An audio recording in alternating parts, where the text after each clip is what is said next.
Hello बच्चों, कैसे हैं आप सभी लोग। फिर से आपका स्वागत है आपका अपना यूट्यूब चैनल पर में। बच्चों, आज हम वास्तविक संख्या के 20 वीवीआई ऑब्जेक्टिव के बारे में बात करेंगे। आज हम वास्तविक संख्या के 20 वीवीआई ऑब्जेक्टिव के बारे में बात करेंगे। वीवीआई, इसमें से आपका लगभग 2 या 3 ऑब्जेक्टिव तो फिक्स है। 2 या 3 फिक्स है, रहता ही है। 20 ऑब्जेक्टिव के बारे में बात करेंगे और चर्चा भी करेंगे उस ऑब्जेक्टिव पे। ठीक है बच्चों, तो देखिए आप लोग को क्या करना है, हम क्वेश्चन पढ़ेंगे, आपको जो इसमें आंसर लगे कॉपी पे लिख के टिक करना है और देखना है कि आपका कितना सही हो रहा है 20 में से। ठीक है, चलिए। तो सबसे पहला नंबर ऑब्जेक्टिव है कि 0 और 50 के बीच विषम संख्या की संख्या कितनी है। सबसे पहला नंबर ऑब्जेक्टिव है 0 और 50 के बीच विषम संख्या की संख्या कितनी है। 0 को छोड़ दीजिए, 0 ना तो सम है और ना ही विषम है। 1 से शुरू होता है, 1 विषम संख्या है, फिर 2 देखिए सम है, फिर 3 विषम, फिर 4 सम। ऐसे करके देखिए 1 के बाद 1 आ रहा है विषम संख्या, आ रहा है ना, 1 के बाद 1 विषम संख्या आ रहा है। तो टोटल संख्या कितना हो गया, 0 को यदि हम छोड़ देंगे तो 50, 50 में 2 से डिवाइड कर दीजिए तो कितना, 25। यानी कि 0 से 50 के बीच विषम संख्याओं का संख्या कितना होगा, 25। 0 से 50 के बीच विषम संख्याओं का संख्या कितना होगा, 25। याद रहेगा, यदि 0 से 100 पूछे तो कितना होगा, 50। तो 0 से 50 के बीच विषम संख्याओं का संख्या कितना होगा, 25। याद रखना है। दूसरा नंबर ऑब्जेक्टिव है बच्चों, दूसरा नंबर है निम्न में कौन अपरिमेय नहीं है। यहाँ पे आपको केयरफुल आना है। क्या करा कि अपरिमेय नहीं है। देखिए क्वेश्चन है वही घुमा के पूछा, निम्न में कौन अपरिमेय नहीं है। इसका मतलब हमसे यह क्या पूछ रहा है कि निम्नलिखित में से कौन परिमेय है। क्या बोल रहा है कि अपरिमेय नहीं है, इसका मतलब हमसे पूछ क्या रहा है कि निम्नलिखित में से कौन परिमेय है। तो देखिए 10 का तो कोई नहीं निकलेगा वर्गमूल, ना 24 का निकलेगा, ना ही 35 का निकलेगा। 121 का निकल जाएगा वर्गमूल। 121 का कितना निकलेगा, 11 गुने 11 हम लोग करते हैं तो 121 आ जाता है। तो 11 का 11 निकल जाएगा। इसका मतलब रूट अंडर 121 जो है option number D, root under 121, यह हमारा क्या हो जाएगा, ऑप्शन नंबर डी ही हमारा आंसर हो जाएगा। ठीक है बच्चों, तीसरा नंबर ऑब्जेक्टिव है आपका कि सबसे छोटी भाज्य और सबसे छोटी अभाज्य संख्या का गुणनफल क्या होगा। सबसे छोटी भाज्य और सबसे छोटी अभाज्य संख्या का गुणनफल क्या होगा। देखिए भाज्य संख्या और अभाज्य संख्या हम पढ़ा दिए हैं, डिस्क्रिप्शन में लिंक रहेगा, आप लोग यदि ना समझ में आए तो वीडियो देख लीजिएगा। फिर भी हम बता रहे हैं, भाज्य संख्या हम लोग किसे कहते हैं, वैसा संख्या जिसमें एक और स्वयं को छोड़कर दूसरा किसी भी संख्या से भाग न लगे, उसे हम लोग भाज्य संख्या कहते हैं। तो भाज्य संख्या देख बताइए, सबसे छोटा भाज्य संख्या कौन है। 2 ना तो भाज्य है ना अभाज्य है, 3 अभाज्य संख्या है। भाज्य कहाँ से शुरू होता है, 4 से। तो सबसे छोटा भाज्य संख्या कौन है, 4। सबसे छोटा भाज्य संख्या कौन, 4। और सबसे छोटा अभाज्य संख्या, अभाज्य संख्या हम लोग किसको कहते हैं, वैसा संख्या जिसमें एक और स्वयं को छोड़कर, वैसा संख्या जिसमें एक और स्वयं को छोड़कर दूसरा किसी भी संख्या से भाग न लगे। तो वो कौन सा संख्या है, वह कौन सा संख्या है, 2। वह कौन सा संख्या है, 2। तो सबसे छोटा अभाज्य संख्या कितना है, 2। दोनों का हम मल्टीप्लाई करेंगे, कितना आ जाता है, 4 दूनी 8। कितना आ जाता है, 4 दूनी 8। तो ये ऑप्शन नंबर कितना में है, बी में। यानी कि इस क्वेश्चन का आंसर हमारा कितना हो जाएगा, ऑप्शन नंबर बी, 8। ठीक है, ऑप्शन नंबर बी कितना आ जाएगा, 8। अगला क्वेश्चन है आपका, निम्न में से कौन अभाज्य संख्या है। स्वयं क्वेश्चन अभी बताया कि अभाज्य संख्या हम लोग किसको कहते हैं, जिसमें एक और स्वयं को छोड़कर दूसरा किसी भी संख्या से भाग नहीं लगता है। अभाज्य संख्या हम लोग किसे कहते हैं, जिसमें एक और स्वयं को छोड़कर दूसरा किसी भी संख्या से भाग नहीं लगता है, उसे हम अभाज्य संख्या कहते हैं। मिलाइए यहाँ पे, 25 में 1 से भी भाग लगेगा, 5 से भी लगेगा और 25 से भी लगेगा। 16 में 1 से भी लगेगा, 4 से भी लगेगा, 16 से भी लगेगा और 2 से भी लगेगा। 15 में 1 से भी, 3 से भी, 5 से भी, 15 से भी।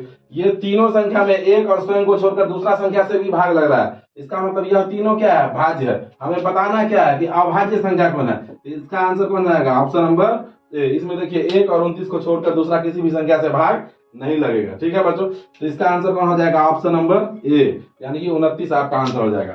अगला क्वेश्चन है 3.27 के ऊपर रेकरिंग है, बोल रहा है कि परिमेय संख्या है कि पूर्णांक है कि प्राकृतिक संख्या है कि अपरिमेय संख्या है। इसको समझिए। देखिए क्या होता है जब कोई संख्या, देखिए जैसे हम लिखे कि 5.23456 इस प्रकार से रहे, जब अलग अलग संख्या रिपीट हो और वो अनंत तक रहे, इस टाइप का यदि रहेगा तो ये होगा अपरिमेय संख्या। ये क्या होगा, अपरिमेय संख्या। ये क्या होगा, अपरिमेय संख्या। जब क्वेश्चन इस टाइप से है कि 3.27 के ऊपर रेकरिंग है, तो 3.27 के ऊपर रेकरिंग का मतलब क्या हुआ, 3.27 के ऊपर रेकरिंग का मतलब हुआ ये 3.27 है ना, ये ऐसे है 3.27 फिर 27 फिर 27 फिर 27 ऐसे है जैसे। तो यहाँ पे देखिए दो एक निश्चित संख्या है, 2 और 7, वही बार बार रिपीट हो रहा है। तो इस प्रकार का यदि रहे तो इसको हम लोग कहेंगे परिमेय संख्या। इस प्रकार रहेगा क्या कहेंगे? परिमेय संख्या। इस प्रकार का रहेगा तो परिमेय संख्या। ठीक है, तो बताइए इसका आंसर क्या हो जाएगा? इसका आंसर क्या हो जाएगा? ऑप्शन नंबर ए, परिमेय संख्या। इसका आंसर क्या हो जाएगा? ऑप्शन नंबर ए, परिमेय संख्या। वीडियो पॉज करके इसको नोट कीजिएगा। चलिए उतार लिए अगला। चलिए अगला नंबर क्वेश्चन देखिए। अगला क्वेश्चन है किसी पूर्णांक m के लिए सम संख्या का रूप क्या होगा? किसी पूर्णांक m के लिए सम संख्या का रूप क्या होगा? याद रखिएगा इसका आंसर होता है 2m। देखिए जैसे हम कोई पूर्णांक लेते हैं, हम कोई संख्या लिए 3 लिए, इसका सम संख्या का रूप क्या होगा? तो 2m। तो 2m के जगह पे 3 तो कितना हो जाता है? 6। देखिए 6 सम संख्या है कि नहीं है? तो किसी भी पूर्णांक m के लिए सम संख्या का रूप क्या होता है? 2m। याद रखिएगा यदि सम के जगह पे विषम पूछे, तब उसका आंसर क्या होगा? 2m plus 1। तब उसका आंसर क्या होगा? 2m plus 1। जैसे देखिए कोई हम संख्या लिए 3, इसका देखना है तो 2m प्लस 1 है, तो 2m प्लस 1, तो 2m के जगह 3 या प्लस 1। देखिए 2 3 6 एक साथ विषम संख्या आया कि नहीं आया? तो याद रखिएगा किसी भी पूर्णांक m के लिए सम संख्या का रूप क्या होता है? 2m। यदि यही चेंज कर दे, पूछ ले कि विषम संख्या का रूप क्या होगा, तब क्या होगा? 2m plus 1। तब क्या हो जाएगा? 2m plus 1। आगे देखिए अगला नंबर क्वेश्चन है कि निम्नलिखित में से किसका दशमलव प्रसार शांत है? निम्नलिखित में से किसका दशमलव प्रसार शांत है? अब शांत और अशांत देखिए क्या होता है। कोई भी संख्या रहे, कोई भी भिन्न रहे, उसका पता करना है हमको कि उसका दशमलव प्रसार शांत होगा या अशांत। तो इसका सिंपल तरीका क्या है? इसका रूप है हर जो है ना, हर उसका हम खंड करेंगे। हर जो है हर उसका हम गुणनखंड करेंगे। कोशिश करेंगे कि 2 के पावर m गुने 5 के पावर n के रूप में आवे। यदि नहीं आए, इसके सिवाय कोई दूसरा आ जाए, या तो सिर्फ 2 का पावर m आए, या तो सिर्फ 5 का पावर n आए, या नहीं तो ये दोनों आए, तब क्या होगा? सम होगा। उदाहरण से देखिए आप कैसे समझिएगा। जैसे हम देखिए हम लिखते हैं 2/8। तो ये 8 का जो हम खंड करेंगे, तो 8 का खंड कितना होगा? 8 का खंड होगा 2 से लगाएंगे 4, फिर 2 से लगाएंगे 2। तो 8 का खंड कितना होता है? 2 गुने 2 गुने 2। तो ये कितना आया? 2 गुने 2 का पावर कितना आ जाता है? 3 बार है। तो देखिए यहाँ पे क्या हुआ कि सिर्फ 2 ही आया, फिर भी यह शांत होगा। सिर्फ 2 आए फिर भी शांत होगा। सिर्फ 5 आए अकेले फिर भी शांत होगा। और 2 और 5 दोनों आए फिर भी शांत होगा। लेकिन कोई तीसरा आ जाए तब यह शांत नहीं होगा। तब यह क्या हो जाएगा? अशांत हो जाएगा। यदि 2 और 5 है ठीक है, अकेले 2 है फिर भी ठीक है, अकेले 5 है फिर भी ठीक है, इन दोनों के सिवाय कोई भी यदि तीसरा आ गया तब वह क्या हो जाएगा? अशांत हो जाएगा। जैसे देखिए हम दिखाते हैं आपको। जैसे हम ले लेंगे 2/12। क्या ले लिए? 2/12। 12 का जो हम खंड करेंगे तो 2 से लगाएंगे 6, फिर 2 से लगाएंगे 3। यहाँ पे देखिए 2 आया, 2 है ऊपर में। इसका खंड कितना आया? 2 का पावर 2 गुने 3। 2 तो आया है, 5 नहीं आया, उसके लिए दिक्कत नहीं है, लेकिन तीसरा आ गया। कौन आ गया? 3। अब इसका दशमलव प्रसार क्या होगा? अशांत होगा। अशांत होगा। ठीक है, अब यहाँ पे देखिए कह रहा है कि निम्नलिखित में से किसका दशमलव प्रसार शांत है? तो देखिए यहाँ पे 3/8 है। 3/8 का आप खंड कीजिए तो 8 का क्या हो जाएगा? 3 बटा, भी पता है 2 गुने 2 गुने 2। तो 3/2 का पावर कितना? 3। 2 का पावर m के रूप में है। इसका मतलब इसका दशमलव प्रसार क्या होगा? शांत होगा। इसका आंसर कौन हो जाएगा? Option number A. इसका आंसर क्या हो जाएगा? Option number A. अगला क्वेश्चन है सेम क्वेश्चन। 6/15 का दशमलव प्रसार है, शांत है या अशांत? तो बताइए 6/15 का दशमलव प्रसार क्या होगा? 15 का खंड कीजिए, कितना है? 3 गुने 5। ठीक है, 6/15 का क्या आया? 3 गुने 5। 5 है, दिक्कत नहीं है, अकेले 5 रहता तो शांत होता, लेकिन 5 के साथ में कौन आ गया है? 3 आ गया है, तो यह क्या होगा? अशांत होगा। तो 6/15 का दशमलव प्रसार क्या होगा? अशांत। क्या होगा? अशांत। याद रहेगा ना?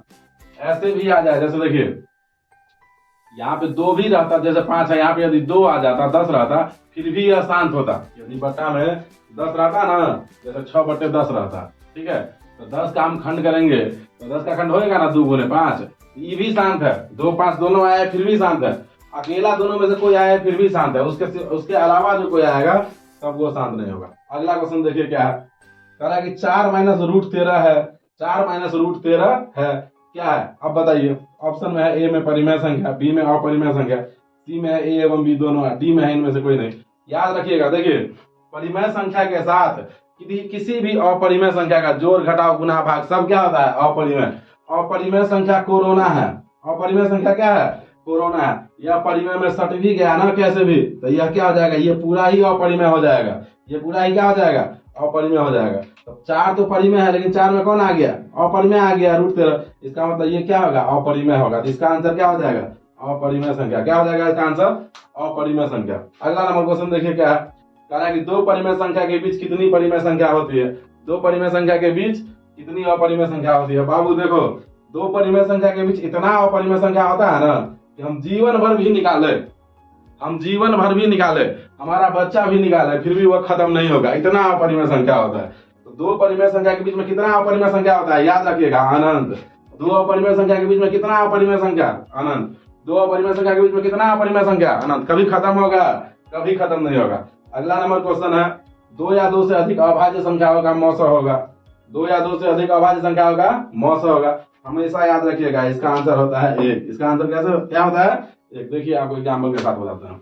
जैसे हम कोई 2 अभाज्य संख्या लेते हैं, कोई भी 2 संख्या लेते हैं, जैसे हम 3 ले लिए, 3 अभाज्य संख्या है और 11 अभाज्य संख्या है। मौसा का हम लोग क्या पढ़े हैं कि जो सबों में उभयनिष्ठ होता है वो मौसा होता है। तो 3 में ना तब 1 और 3 के सिवाय किसी से भाग लगेगा ही नहीं। 11 में भी 1 और 11 के सिवाय किसी से भी भाग नहीं लगेगा। 1 से लगा है तो बाबू ने 3 है, फिर 1 से लगा है तो 11। तो बताओ 3 का क्या, 1 गुना 3, 11 का क्या, 1 गुना 11। उभयनिष्ठ कौन, उभयनिष्ठ कौन, 1। यानी कि इसका मौसा क्या होगा, 1। 2 गो संख्या रहे, 3 गो रहे, 4 गो रहे, 5 गो रहे, 10 गो रहे, 20 गो रहे, 50 गो रहे, 100 रहे, कोनो मतलब नहीं है। यदि सब अभाज्य संख्या है तो उसका मौसा कितना होगा, 1 होगा। उसका मौसा कितना होगा, 1 होगा। याद रहेगा ना। चलिए वीडियो पॉज करके और नोट कर लीजिए इसको। चलिए उतार लिए, हो गया। 12 नंबर क्वेश्चन देखिए। अगला 12 नंबर क्वेश्चन क्या है, 12 नंबर क्वेश्चन है, 2 क्रमिक संख्याओं का HCF होगा। याद रखिएगा, क्रमिक मतलब होता है लगातार। क्रमिक मीन्स लगातार, यानी कि 2 लगातार संख्याओं का HCF होगा। आंसर इसका याद रखिएगा हमेशा। इसका आंसर कितना होगा, 1। 2 लगातार संख्याओं का HCF कितना होता है, 1। आप निकाल के देख लीजिए। जैसे कोई संख्या है 2 और 3 लगातार है, लगातार संख्या है, इसका हम HCF निकालेंगे 2 और 3 का, तो कितना हो जाएगा, 2 1 कम 2 1, 1 से देंगे 2 में 1 दूंगा, निकालिएगा कितना आएगा, 1 ही आएगा। तो 2 लगातार संख्या का HCF कितना होता है, 1। अगला क्वेश्चन है 13 नंबर क्वेश्चन है कि पाई है। यहाँ पे याद रखने वाला बात है, देखिए पाई अपरिमेय संख्या होता है। पाई कौन सा संख्या होता है, अपरिमेय संख्या। पाई कौन सा संख्या, अपरिमेय संख्या। और याद रखिएगा कितना बड़ा कंफ्यूजन आता है, पाई का जो मान है 22/7, 22/7 यह परिमेय संख्या होता है। पाई का मान क्या होता है, परिमेय संख्या। और पाई कौन संख्या, अपरिमेय संख्या। याद रखना है, पाई कौन सा संख्या है, अपरिमेय, और पाई का मान परिमेय संख्या। अगला क्वेश्चन है, √3 और √5 है। √3 और √5 देखिए, √3 भी अपरिमेय है और √5 भी अपरिमेय है। तो √3 और √5 कौन सा संख्या हो जाएगा, अपरिमेय संख्या। √3 और √5 कौन सा संख्या, अपरिमेय संख्या। अगला क्वेश्चन है, √3/12 है। कितना बचा धरफड़ा के, इसमें अपरिमेय में टिक मार देगा। देखिए कैलकुलेशन करके देखिए, √3/√12 है, √3/√12 है। ये पूछ रहा है कि कौन सा संख्या है। √3 ऐसे ही रहने दीजिए। √12 का हम खंड करेंगे तो कितना होगा, 2 गुना 2 गुना 3। देखिए √3/2 को 2 का 1 2 निकल जाएगा, √3 कट जाएगा, तो कितना बचा 2। तो ये कौन सा संख्या होगा, परिमेय संख्या होगा। तो √3/√12 कौन सा संख्या है, परिमेय संख्या है। याद रखना है, √3/√12 कौन सा संख्या है, परिमेय संख्या है। ठीक है। अगला क्वेश्चन देखिए, अगला क्वेश्चन देखिए। अगला क्वेश्चन है, निम्नलिखित में कौन अलग है। अगला क्वेश्चन है, निम्नलिखित में कौन अलग है, निम्नलिखित में कौन अलग है। अब यहाँ पे देखिए 3/5 बिना रूट वाला है। यहाँ पे देखिए √16/4 है, इसका वर्गमूल 16 का निकलेगा, 4 4 का निकलेगा 2, 4/2, ये भी बिना रूट वाला हो जाएगा। यहाँ पे √2/5 है, ये अलग है। यहाँ पे √25/4 है, तो 25 का वर्गमूल 5 निकल जाएगा और 4 का वर्गमूल 2 निकल जाएगा। तो अलग कौन है, ये तीनों रूट से, ये तो रूट में है ही नहीं, ये भी रूट से हट जाएगा, ये भी रूट से हट जाएगा, ये नहीं ना रूट से हटेगा। इसमें अलग कौन है, √2/5, √2/5। अगला क्वेश्चन है 17 नंबर। 17 नंबर क्वेश्चन कह रहा है कि संख्या रेखा पर प्रत्येक बिंदु प्रदर्शित करता है। संख्या रेखा पर प्रत्येक बिंदु प्रदर्शित करता है। याद रखिएगा आंसर, वास्तविक संख्या। संख्या रेखा पर प्रत्येक बिंदु क्या प्रदर्शित करता है, वास्तविक संख्या। याद रखना है। तो अगला क्वेश्चन है, सबसे छोटी पूर्ण वर्ग संख्या। सबसे छोटी पूर्ण वर्ग संख्या जो 16, 20 और 24 प्रत्येक से विभाज्य है, इसका एलसीएम निकालना है। 16, 20 और 24 का हम एलसीएम निकाल लेंगे, वही आंसर होगा। इसका एलसीएम आएगा 240। इसका आंसर कितना हो जाएगा, 240। अगला नंबर क्वेश्चन है, √10 गुना √15 बराबर है। देखिए यहाँ पे √10 गुना √15 किसके बराबर है, देखिए √10 गुना √15। इसका हम खंड करेंगे तो 10 का खंड क्या होगा, 2 गुना 5 और 15 का खंड क्या होगा 3 गुना 5। इसको हम ऐसे लिख सकते हैं √2 गुना √5। इसको हम ऐसे लिख सकते हैं √3 गुना √5। अब बताइए √5 का गुना कितना 5। ये दोनों रूट में है तो रूट में कितना 6, यानी कि इसका आंसर कितना आ जाएगा 5√6। इसका आंसर कितना 5√6, ऑप्शन नंबर 1। उसके बाद देखिए 20वां नंबर क्वेश्चन है आपका कि भाज्य और भाजक बी के लिए, भाज्य ए और भाजक बी के लिए a बराबर BQ प्लस R में कौन सा कथन सत्य है। a बराबर BQ प्लस R में R के लिए कौन सा कथन सत्य है। यहाँ पे देखिए पहला नंबर ऑप्शन है आपका कि R 0 से बड़ा और बराबर तथा B से भी बराबर होगा, ये ऑप्शन गलत है। अगला है R 0 से बड़ा होगा और B से छोटा होगा बराबर होगा, ये भी गलती है। इसका आंसर C नंबर है। इसका R 0 से बड़ा और बराबर होता है तथा B से छोटा होता है। R 0 से बड़ा और बराबर तथा B से क्या होता है छोटा होता है। इसका आंसर क्या हो जाएगा C। ठीक है, चलो आपको 20 ऑब्जेक्टिव पहले बनाना था, आपका कितना सही हुआ है इसमें 20 में से कमेंट करके बताइएगा। जय हिंद।